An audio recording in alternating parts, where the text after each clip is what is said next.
আচ্ছা, এই চিত্রটা অথবা এরকম স্ক্রিনটা দেখে আমাদের রসায়ন অধ্যায় 5-এর একটা সিনারি মনে পড়তেছে না, বা কিছু একটা তো মাথায় আসতেছে, তাই না? তো চলো এই জিনিসটা হচ্ছে একটু ক্লিয়ার করে ফেলি। এই জায়গায় আমাদেরকে রসায়নে অধ্যায় 5-এর একটা কথাই হচ্ছে আমরা বারবার পরীক্ষায় মুখস্থ করে যাই, যে একই পর্যায়ে বাম থেকে ডানে গেলে পারমাণবিক আকার হ্রাস পায়, উপর থেকে নিচে গেলে পারমাণবিক আকার বৃদ্ধি পায়। বাট বাস্তবিক ক্ষেত্রে 95% স্টুডেন্ট এই কথাটার মানে বুঝে না।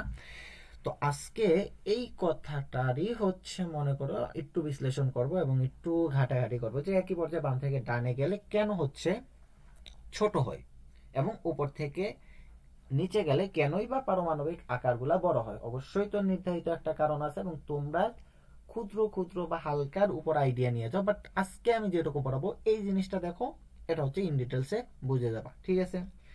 তো দেখো, আগে হচ্ছে আমাদেরকে বুঝতে হবে একই পর্যায়ের বাম থেকে ডানে গেলে কিন্তু পারমাণবিক সংখ্যা বৃদ্ধি পায়। একই পর্যায়ের বাম থেকে ডানে গেলে কিন্তু পারমাণবিক সংখ্যা বৃদ্ধি পায়। এতটুকু তো ক্লিয়ার, আমার সাথে একমত? তাইলে চলো পরবর্তী স্লাইডে তোমাকে আমি বুঝাচ্ছি। একই পর্যায়ে বাম থেকে ডানে গেলে পারমাণবিক সংখ্যা বৃদ্ধি পায়, দ্যাট মিন্স ইলেকট্রন সংখ্যাও বৃদ্ধি পায়, তাই না? ইলেকট্রন সংখ্যাও বৃদ্ধি পায়। তো আমি হিসাবের সুবিধার্থে হচ্ছে একটা কক্ষপথ ধরে নিচ্ছি। দেখো, ইলেকট্রন সংখ্যা বৃদ্ধি পেলে কি হবে?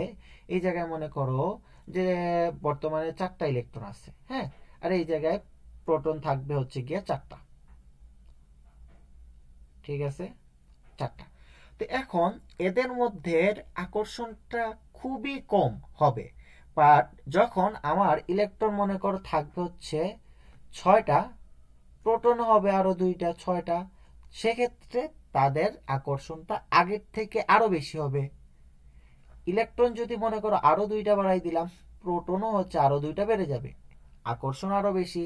ইলেকট্রন আরো 2টা দিলাম, প্রোটনও হচ্ছে আরো 2টা, অর্থাৎ আরো বেশি আকর্ষণ হবে।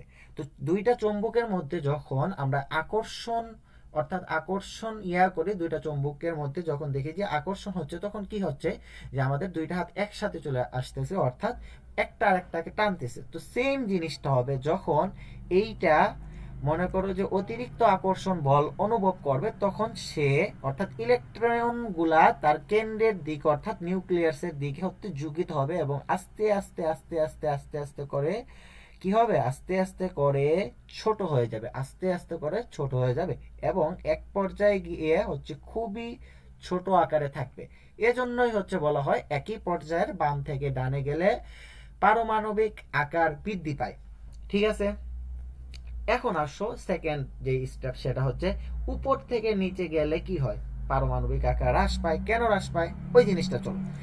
একই পর্যায়ের বাম থেকে ডানে গেলে পারমাণবিক আকার বৃদ্ধি পায় দেখলাম, এখন উপর থেকে নিচে গেলে হ্রাস পায়। তো এই জায়গায় হচ্ছে একটা ঝামেলা আছে, যে উপর থেকে নিচে যখন যাবে তখন কিন্তু পারমাণবিক সংখ্যাও বৃদ্ধি পাবে, তখন কিন্তু ইলেকট্রন সংখ্যাও বৃদ্ধি পাবে, তখন কিন্তু প্রোটন সংখ্যাও বৃদ্ধি পাবে। দ্যাট মিন্স আরো বেশি করে মনে করো চেপে যাওয়ার কথা ছিল, কিন্তু কেন হয় না?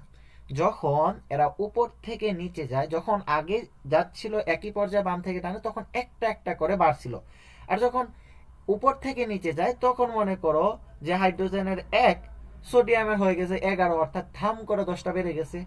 10টা বাড়ার জন্য আগে একটা একটা যখন বাড়ছে তখন হচ্ছে কক্ষপথ গুলো একটা লেভেলে, বাট 10টা বাড়ার জন্য আলাদা নতুন আরেকটা কক্ষপথ আসতে হয়, ঠিক আছে? 10টা বাড়ার জন্য হঠাৎ করে 10টা যখন বেড়ে যায় তখন হচ্ছে আলাদা নতুন করে আরেকটা কক্ষপথ অ্যাড হয়ে যায়। তো সেক্ষেত্রে কি হয়, মনে করো যে এই জায়গায় প্রথম ছিল হাইড্রোজেন, প্রথম ছিল হচ্ছে গিয়া হাইড্রোজেন, তো হাইড্রোজেন এই জায়গায় প্রোটন হচ্ছে গিয়া মনে করো যে একটা, তো এদের মধ্যে আকর্ষণটা খুবই কম, ঠিক আছে, ধরে নিলাম। তো তারপর সোডিয়ামে যখন যাব, সোডিয়ামের পারমাণবিক সংখ্যা হচ্ছে 11, তো এখন 11 কি হলো, হঠাৎ করে অ্যাড হয়ে গেল। তাহলে কি হয়, তাহলে যদি এইরকম হইতো, মনে করো 1টা 2টা 3টে, এই জায়গায় 11টা থাকতো, তাহলে এটা একবারেই হচ্ছে চেপে যেত। বাট কি হয়, অতিরিক্ত ইলেকট্রন অ্যাড হওয়ার জন্য আলাদা আলাদা কক্ষপথ অ্যাড হয়ে যায়, যার কারণে ইলেকট্রনগুলা চেপে যেতে চায়, কিন্তু কক্ষপথ অ্যাড হওয়ার জন্য কক্ষপথ অ্যাড হওয়ায় কক্ষপথে আবার চলে যায় এবং আলটিমেটলি তারা মনে করো আবার জায়গা প্রশস্ত করে নেয়।